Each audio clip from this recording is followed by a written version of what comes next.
जय हिंद दोस्तों, मैं राजकुमार आप सभी का स्वागत करता हूं ज्ञानपीठ जीके पॉइंट के इस यूट्यूब चैनल पर।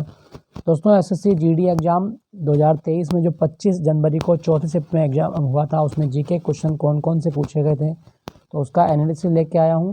तो चलिए शुरू करते हैं। इस एनालिसिस को कौन से प्रश्न पूछे गए हैं। तो दोस्तों आपसे रिक्वेस्ट है कि वीडियो को पूरी देखिएगा और बहुत नॉलेजेबल होगी। एक्स्ट्रा फैक्ट मैं आपको बताऊँगा और ये संभावना है कि आपसे प्रश्न पूछे जाएँ। तो चलिए शुरू करते हैं। फिर दोस्तों आपसे प्रश्न पूछा गया था सतरिया नृत्य की उत्पत्ति किस राज्य से हुई है। तो दोस्तों सतरिया नृत्य की उत्पत्ति हुई है असम से। सतरिया नृत्य की उत्पत्ति असम से हुई है और एक वैष्णव संत हैं शंकर देव। वैष्णव संत शंकर देव को जो सतरिया नृत्य है इसका प्रवर्तक माना गया है। तो ये भी आप याद रखिएगा कि शंकर देव कौन से नृत्य जुड़े हुए हैं, तो वो आपके वैष्णव नृत्य से जुड़े हुए हैं। याद रखना, आपसे पूछा जा सकता है। क्लियर। दोस्तों सतरिया जो डांस है ना, इसको सन 2000 में शास्त्रीय नृत्य का दर्जा भी मिला था। ये भी आप याद रखना कि सतरिया को शास्त्रीय नृत्य का दर्जा कब मिला, तो वर्ष 2000 में मिला था। दोस्तों सतरिया का एक डांसर है, आपके पूछे जाएं जतिन गोस्वामी। जतिन गोस्वामी कौन सा डांस करते हैं। तो दोस्तों जतिन गोस्वामी का संबंध सतरिया से है। ये भी आप याद रखना। एक है आपके घनकांत बोरा। घनकांत बोरा का संबंध कौन से नृत्य से, तो सतरिया नृत्य संबंधित है घनकांत बोरा। ये प्रश्न भी आपसे पूछा जा सकता है क्योंकि जतिन गोस्वामी ऑलरेडी टीसीएस पूछ चुकी है। ठीक है दोस्तों, असम का ना एक डांस और याद रखिएगा, ये आपसे पूछा जाए बुगुरुम्बा। बुगुरुम्बा डांस कहाँ पे है, तो बुगुरुम्बा डांस असम का है। और असम का एक डांस और पूछेगा झूमुर, ये बहुत आता है एग्जाम में। झूमुर दोस्तों, झूमुर कौन करता है, चाय के बागानों में काम करने वाली महिलाओं के द्वारा झूमुर नृत्य किया जाता है। तो ये भी आप याद रखिएगा कि चाय के बागानों में जो महिलाएं काम करती हैं वो झूमुर नृत्य करती हैं असम में। और असम का एक मेला आपसे पूछा जा सकता है, इस मेले का नाम है अम्बुबाची मेला। अम्बुबाची मेला। और अम्बुबाची जो मेला है ये कहाँ पर लगता है, ये गुवाहाटी में लगता है। अम्बुबाची मेला असम के गुवाहाटी शहर में लगता है, ये भी आप याद रखना, गुवाहाटी शहर। और यहाँ पर देवी कामाख्या की पूजा की जाती है। क्लियर।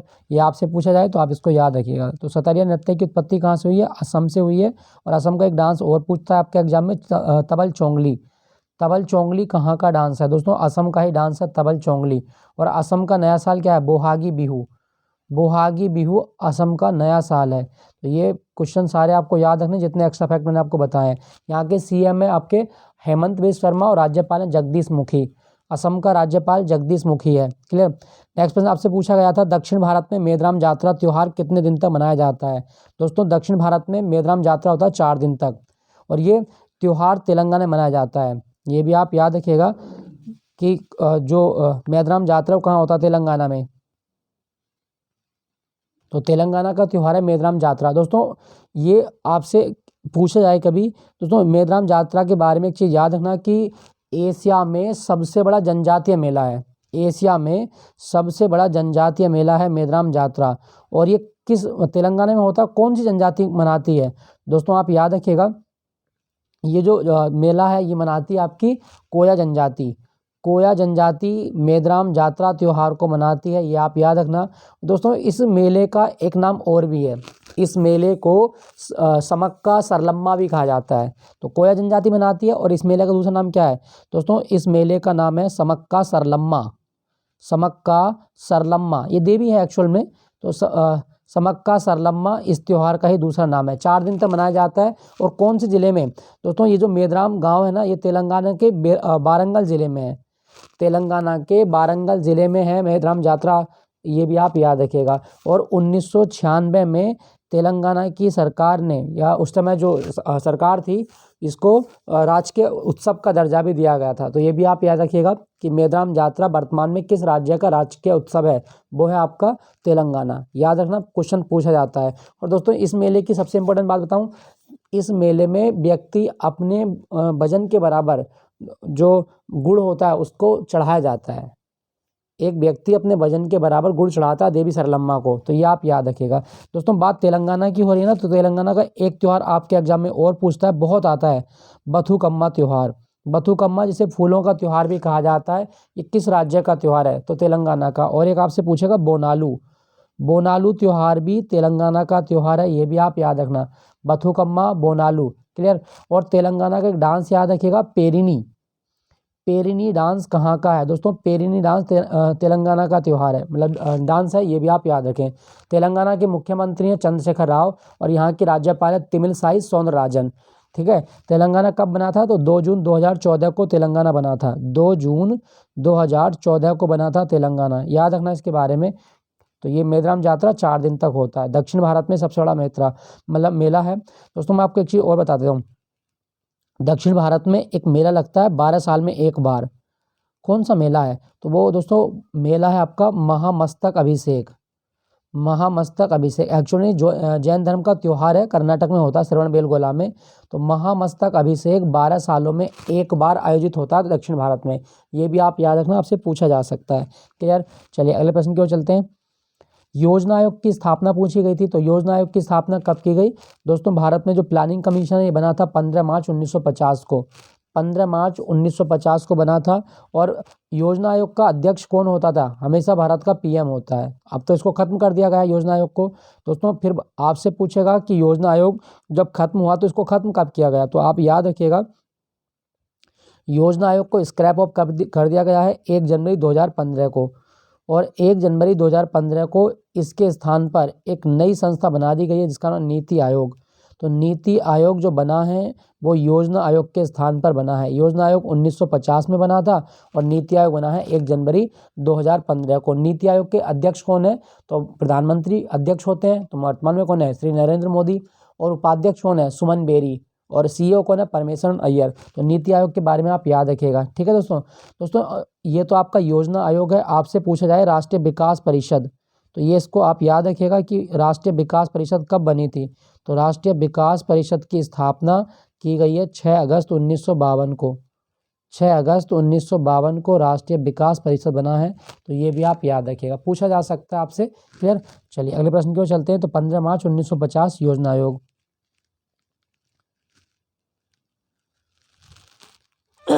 देश में जो रामपुर विधानसभा उपचुनाव है उसमें विजेता कौन है? तो दोस्तों रामपुर विधानसभा चुनाव में विजेता है आकाश सक्सेना। आकाश सक्सेना विजेता हैं। और इन्होंने किसे हराया था? इन्होंने हराया था असीम रजा को। समाजवादी पार्टी के उम्मीदवार हैं असीम रजा। तो ये आप याद रखिएगा, असीम रजा को इन्होंने हराया था। क्लियर हुआ दोस्तों यहाँ पे बात हो रही है रामपुर की। तो कभी क्वेश्चन आए कि भारत में पहला अमृत सरोवर कहाँ बना था? दोस्तों भारत में पहला अमृत सरोवर बना है रामपुर में। जो भारत सरकार अमृत सरोवर बनाती है तो अमृत सरोवर जो पहला बना वो रामपुर में बना। यूपी की बात करूं दोस्तों तो यूपी जो है ये जनसंख्या के मामले में भारत में सबसे बड़ा राज्य है, सबसे ज़्यादा आबादी इसी की है। यहाँ के सीएम है योगी आदित्यनाथ जो बीजेपी के हैं, योगी आदित्यनाथ, या इन शॉर्ट हम कह सकते हैं योगी जी। और पार्टी पूछे इनकी तो बीजेपी बनी थी 6 अप्रैल 1980 को। बीजेपी बनी थी 6 अप्रैल 1980 को, ये भी आप याद रखिएगा। तो ये आप याद रखें। तो बाकी इसकी राजधानी लखनऊ है और यहाँ की राज्यपाल है आनंदीबेन पटेल। राज्यपाल आनंदीबेन पटेल। नेक्स्ट प्रश्न आपसे पूछा गया था, प्रथम पंचवर्षीय योजना किस मॉडल पर आधारित थी? दोस्तों प्रथम पंचवर्षीय योजना का जो समय सीमा है वो 1951 से 1956 है। 1951 से 1956। और इस पंचवर्षीय योजना में सबसे ज़्यादा बल दिया गया कृषि को। कृषि को सबसे ज़्यादा बल मिला था। और इस योजना का मॉडल था Herald Domar model. Herald Domar model, ये आपको स्क्रीन पे दिख रहा होगा। तो प्रथम पंचवर्षीय योजना जो है वो हेराल्ड डोमर मॉडल के नाम से जानी जाती है। ठीक है दोस्तों, इसमें आप देख सकते हैं कि कितने % की हमने विकास दर हासिल की थी। दोस्तों हमने विकास दर हासिल की थी 3% की। टारगेट था हमारा 2.1% का। तो ये आप याद रखिएगा। और दोस्तों यहाँ पे देखो आप देख सकते हैं कृषि के क्षेत्र में, सिंचाई के क्षेत्र में हमने बहुत ज़्यादा काम किया था। 8 दिसंबर 1951 को ये योजना स्टार्ट की गई थी। तो ये आप याद रखिएगा, पंचवर्षीय योजनाएं। अच्छा क्वेश्चन आएगा कि भारत में कितनी पंचवर्षीय योजनाएं चलाई गई हैं? तो 12 चलाई गई हैं, याद रखना। ठीक है तो 12 चलाई गई हैं। एक पंचवर्षीय योजना ऐसी थी जो 4 साल चली थी और वो थी आपकी 5वीं पंचवर्षीय योजना 1974 से 1978 तक। ये 4 साल चली थी, ये भी आप याद रखिएगा। नेक्स्ट प्रश्न है आपका, 42वें संविधान संशोधन के द्वारा संविधान में कौन से शब्द जोड़े गए? दोस्तों 42वां संविधान संशोधन हुआ था 1976 में, इंदिरा गांधी की सरकार के टाइम में। और इसमें समाजवाद, पंथनिरपेक्ष और अखंडता शब्द जोड़े गए थे। तीनों चीज़ें आप याद रखना, समाजवाद, पंथनिरपेक्ष और अखंडता, इसी क्रम में आपको याद रखना है। दोस्तों 42वें संविधान संशोधन को हम एक चीज़ से और जानते हैं, वो उसको बोलते हैं मिनी संविधान। तो मिनी संविधान किसे कहा गया है दोस्तों? मिनी संविधान कहा जाता है 42वें संविधान संशोधन को, ये भी आप याद रखें। और इस संविधान संशोधन के द्वारा एक चीज़ आपको और याद रखनी है कि मौलिक कर्तव्य हमने जोड़े थे। मौलिक कर्तव्य जो संविधान में जोड़े गए हैं वो 42वें संविधान संशोधन के द्वारा जोड़े गए हैं, मौलिक कर्तव्य है। साथ साथ हमने लोकसभा का कार्यकाल एक बार जो है वो 6 साल किया था, मतलब 1 साल के लिए बढ़ाया था। तो लोकसभा का कार्यकाल कब 6 साल तक किया गया था? 42वें संविधान संशोधन के द्वारा लोकसभा का कार्यकाल हमने 1 वर्ष बढ़ाया था, मतलब 6 साल हो गया था। ये आप याद रखना। क्लियर दोस्तों? चलो कमेंट में एक क्वेश्चन लिख के बताना, स्वर्ण सिंह समिति क्यों बनी है? स्वर्ण सिंह समिति भारत में क्यों बनी? सरदार स्वर्ण सिंह समिति का संबंध किससे है? ये कमेंट में लिख के बताइएगा आप। चलिए अगले प्रश्न की ओर चलते हैं। तो 42वां संविधान संशोधन। दोस्तों अगर आपसे पूछा जाए कि संविधान संशोधन की प्रक्रिया का उल्लेख कौन से आर्टिकल में है, तो आर्टिकल 368 में संविधान संशोधन की प्रक्रिया का उल्लेख है।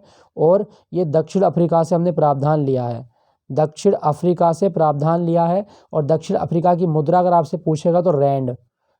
खैर अभी तक टीसीएस मुद्रा नहीं पूछ रही है, जीडी के एग्जाम में किसी में भी मुद्रा नहीं आई है, नहीं मुद्रा आया है, ना कोई दिवस आया है अभी तक, और ना ही कोई बुक शायद पूछी गई है। तो अभी टीसीएस नहीं पूछ रहा है इसको, लेकिन हो सकता है कि आने वाले शिफ्टों में इसको पूछा जाए, मुद्रा, दिवस और बुक्स। तो ये आप रट लेना, ठीक है दोस्तों। संविधान दिवस भी आपसे पूछा जाता है, तो 26 नवंबर को होता है। दोस्तों नेक्स्ट प्रश्न पूछा गया था आपसे कि जम्मू कश्मीर हाई कोर्ट और लद्दाख हाई कोर्ट के चीफ जस्टिस कौन नियुक्त हुए हैं? तो दोस्तों पहले तो आप याद रखिएगा, हाई कोर्ट के जो जस्टिस मतलब जज होते हैं, इनकी नियुक्ति कौन करता है? राष्ट्रपति करता है। हाई कोर्ट के जजों की नियुक्ति राष्ट्रपति करता है। और जो अभी जम्मू कश्मीर और लद्दाख के चीफ जस्टिस नियुक्त हुए उनका नाम है जस्टिस मोहम्मद अली मोगरे। जस्टिस मोहम्मद अली मोगरे, याद रखना इसके बारे में। देखो यहाँ पे आप फोटो देख सकते हैं दोनों के, जस्टिस मोहम्मद अली मोगरे। अब आपसे क्वेश्चन क्या पूछेगा दोस्तों, जस्टिस मोहम्मद अली मोगरे ने किसका स्थान लिया है? तो वो थे आपके जस्टिस पंकज मित्तल। अब पंकज मित्तल किस राज्य में पहुंच गए हैं? पंकज मित्तल पहुंच गए राजस्थान हाई कोर्ट में। तो राजस्थान हाई कोर्ट के नए चीफ जस्टिस बने पंकज मित्तल, और उनका स्थान लिया है जस्टिस अली मोहम्मद मोगरे ने। दोनों क्वेश्चन आपको याद रखने हैं, दोनों क्वेश्चन आप याद रखिएगा, आपसे पूछे जाते हैं, ठीक है। तो ये थे आपके जस्टिस मोहम्मद अली मोगरे। कितने हाई कोर्ट है भारत में? दोस्तों भारत में हाई कोर्ट है 25। भारत में हाई कोर्ट है 25, ये भी आप याद रखें। दोस्तों जम्मू कश्मीर के बारे में बात हो रही है, तो जम्मू कश्मीर के ना 2 डांस याद रखिएगा। एक हीकत आपसे पूछा जा सकता है, हीकत, और एक रऊफ पूछा जा सकता है, रऊफ।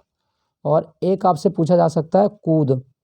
कूद कहाँ का डांस है? तो जम्मू कश्मीर का। एक आपका मंदजासी पूछ सकता है, मंदजास कहाँ का डांस है? तो मंदजास आपका जम्मू कश्मीर का ही डांस है, ये भी आप याद रखिएगा, ठीक है। और जम्मू कश्मीर का नया साल क्या है? जम्मू कश्मीर का नया साल कहलाता है नवरेह।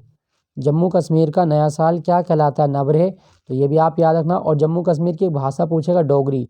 डोगरी भाषा कहाँ बोली जाती है? तो जम्मू कश्मीर में डोगरी भाषा बोली जाती है, ये भी आप याद रखें। और जम्मू कश्मीर में शिवरात्रि को हम मनाते हैं कंचौथ के रूप में।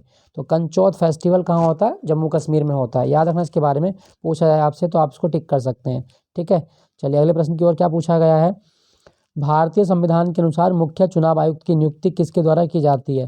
दोस्तों भारत में जो चीफ इलेक्शन कमिश्नर होता है, इसकी नियुक्ति करता है भारत का राष्ट्रपति, ठीक है। और हम बात करें चुनाव आयोग के बारे में, दोस्तों आर्टिकल 324 में चुनाव आयोग का उल्लेख है। इलेक्शन कमीशन ऑफ इंडिया कौन से आर्टिकल में लिखा गया है? तो election commission of India 324 article में लिखा गया है। दोस्तों भारत का चुनाव आयोग कब बना था? तो 25 जनवरी 1950 को, 25 जनवरी 1950 को भारतीय निर्वाचन आयोग की स्थापना की गई है। और भारतीय निर्वाचन आयोग का मुख्यालय नई दिल्ली में है, ये भी आप याद रखिएगा। पहले मुख्य निर्वाचन आयुक्त कौन थे दोस्तों? वो थे आपके सुकुमार सेन। पहले मुख्य निर्वाचन आयुक्त थे आपके सुकुमार सेन, ये भी आप याद रखिएगा। और महिलाओं में अगर पूछे कि भारत में पहली महिला निर्वाचन आयुक्त कौन थी, तो BS रमा देवी। BS रमा देवी ये भारत की पहली महिला मुख्य न्यायाधीश थी, ये भी आप याद रखिएगा, ठीक है दोस्तों। तो दोस्तों यहाँ पे मैं आपको एक चीज़ दिखा देता हूँ, देखो ये आप फोटो देख सकते हैं पूरा, मैं जूम कर देता हूँ इसको थोड़ा सा। ये दोस्तों ये जो है वर्तमान में हमारे मतलब जज कौन है? हमारे चुनाव आयुक्त हैं। तो भारत के मुख्य चुनाव आयुक्त कौन है? इनका नाम है राजीव कुमार, 25वें नंबर के हैं, ये आप याद रखिएगा। और हैं आपके अनूप चंद्र, और एक हैं आपके अरुण गोयल। तो भारत में जो इलेक्शन कमीशन है वो 3 मेंबर की बॉडी होती है, जिसमें एक मुख्य चुनाव आयुक्त है, राजीव कुमार, 2 आपके सहायक होते हैं। तो अगर आपसे पूछा जाए कि चुनाव आयोग ये 3 सदस्यीय निकाय कब बना था, दोस्तों वर्ष 1989 में चुनाव आयोग जो था ये 3 सदस्यीय निकाय बन चुका था। तो ये क्वेश्चन पूछा जाता है, तो आप याद रखिएगा कि भारत का निर्वाचन आयोग किस वर्ष 3 सदस्यीय निकाय बना, 1989 में बना था। ठीक है दोस्तों, अगर आपसे पूछा जाए कि भारत में वोट डालने की जो एज थी वो कितनी साल थी, 21 वर्ष थी, 21 वर्ष। लेकिन अब इसको घटाकर हमने 18 वर्ष कर दिया। कब?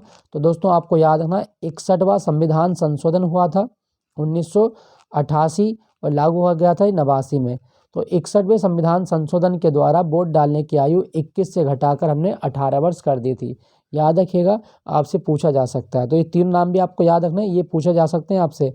तो मुख्य चुनाव आयुक्त की नियुक्ति कौन करता है? वो करता है राष्ट्रपति करता है। ठीक है दोस्तों, अभी राष्ट्रपति कौन है? द्रौपदी मुर्मू 15वें नंबर की हैं, ये भी आप याद रखिएगा। द्रौपदी मुर्मू संथाल जनजाति से संबंधित हैं। नेक्स्ट पूछा गया था दोस्तों मोटे अनाज के उदाहरण। दोस्तों इसमें ऑप्शन मुझे पता नहीं है, जो मुझे बताया गया बच्चों के द्वारा। तो ऑप्शन में मैं आपको बता दूँ, बाजरा, रागी, ज्वार, ये सब मोटे अनाज हैं। मोटे अनाज में बाजरा है, रागी है, सोरगम भी होता है आपका। तो ये सारे आप याद रखिएगा। दोस्तों अगर आपसे पूछे कि 2023 जो है ये किसका वर्ष है, तो दोस्तों 2023 को अंतर्राष्ट्रीय बाजरा वर्ष घोषित किया गया है। अंतर्राष्ट्रीय बाजरा वर्ष घोषित किया गया 2023 को, याद रखिएगा, आपसे पूछा जा सकता है। दोस्तों एक अगली स्लाइड देखिएगा, और ये मैं स्टार लगा रहा हूँ, आपसे कल की शिफ्ट में एक ना एक क्वेश्चन पूछ सकता है यहाँ से एक ना एक क्वेश्चन आपके एग्जाम में आ सकता है। रोपण फसलें, चाय, कॉफ़ी, गन्ना, केला, ये सब रोपण फसलें होती हैं। रेशेदार फसलें, कपास, जूट और सन। जूट के बारे में आप याद रखिएगा, इसे गोल्डन फाइबर कहा जाता है। अगर क्वेश्चन आए कि कौन सी फसल को गोल्डन फाइबर कहा गया है, दोस्तों गोल्डन फाइबर कहा जाता है आपका जूट को, पूछा जा सकता है आपसे, गोल्डन फाइबर जूट। ठीक है, अच्छा यहाँ पे लिखा गया आपका तिलहन फसलें, तो मूंगफली, सरसों, नारियल, तिल, सोयाबीन, अरंडी, बिनौला, ये आपकी सब तिलहन वाली फसलें होती हैं। तो आपसे ये फसल के उदाहरण देके कल क्वेश्चन बन सकता है आपके एग्जाम में। तो ये एनसीईआरटी डायरेक्ट डेटा लिया है, तो ये आप इसको याद रखिएगा। ठीक है दोस्तों, अच्छा यहाँ पे ना तिल याद रखना, तिल जो होता है ये उत्तर भारत में तो खरीफ में आता है और दक्षिण भारत में रबी के अंतर्गत आता है, याद रखना इसके बारे में। नेक्स्ट प्रश्न है आपका, शैवाल किस वर्ग के अंतर्गत आता है? दोस्तों शैवाल जो होता है ये थैलोफाइटा के अंतर्गत आता है। शैवाल थैलोफाइटा, और थैलोफाइटा किसके अंतर्गत आता है? क्रिप्टोगैम के अंदर। क्रिप्टोगैम क्या होता है दोस्तों? क्रिप्टोगैम का मतलब है कि ऐसे पौधे जिनमें फूल नहीं होते, तो बिना फूल वाले पौधों को हम क्रिप्टोगैम बोलते हैं। तो शैवाल जो होता है ये क्रिप्टोगैम होता है, फूल नहीं आते हैं इस पर। ठीक है, तो ये थैलोफाइटा में आता है, आप यहाँ देख सकते हैं, ये एल्गी है और ये आपका फंगी है। दोस्तों अगली स्लाइड देखिएगा, देखो अब आपसे यहाँ प्रश्न पूछेगा और आपसे प्रश्न पूछा जाएगा कि शैवाल के टाइप जो होते हैं वो मुख्य टाइप कौन से हैं। तो मैं आपको 3 टाइप बताता हूँ शैवाल के। आपसे पूछेगा कि रोडोफाइसी शैवाल किस रंग के होते हैं। दोस्तों रोडोफाइसी शैवाल जो होते हैं ये रेड कलर के होते हैं। ठीक है, आपसे पूछेगा क्लोरोफाइसी शैवाल कौन से कलर के होते हैं, तो क्लोरोफाइसी ग्रीन कलर के होते हैं, याद रखिएगा। फियोफाइसी शैवाल किस कलर के होते हैं? दोस्तों फियोफाइसी शैवाल भूरे रंग के होते हैं, ब्राउन एल्गी ये होते हैं आपके। तो ये तीनों आप स्क्रीनशॉट ले लें, आपसे क्वेश्चन बनेगा, क्योंकि रोडोफाइसी से कई बार क्वेश्चन एग्जाम में पूछा जा चुका है। रोडोफाइसी ये रेड एल्गी होते हैं, लाल रंग के शैवाल होते हैं। ठीक है, आप इसका स्क्रीनशॉट ले सकते हैं। दोस्तों अगर आपसे पूछा जाए कि शैवालों का अध्ययन क्या है, तो फाइकोलॉजी। शैवालों का अध्ययन क्या कहलाता है? फाइकोलॉजी शैवालों का अध्ययन कहलाता है। ठीक है, याद रखना इसके बारे में। और शैवालों में क्लोरोफिल पाया जाता है, आपने काई देखी होगी नमी वाले स्थानों पर, वो शैवाल ही होती है।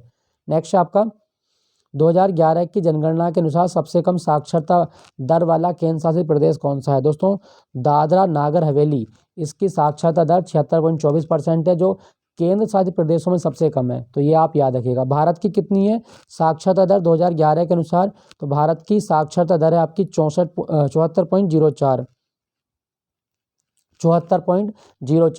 और अपरिष्कृत साक्षरता दर कितनी है? तो वो है आपकी 64.32। भारत की अपरिष्कृत साक्षरता दर 64.32 है 2011 के अनुसार, ये आप याद रखिएगा।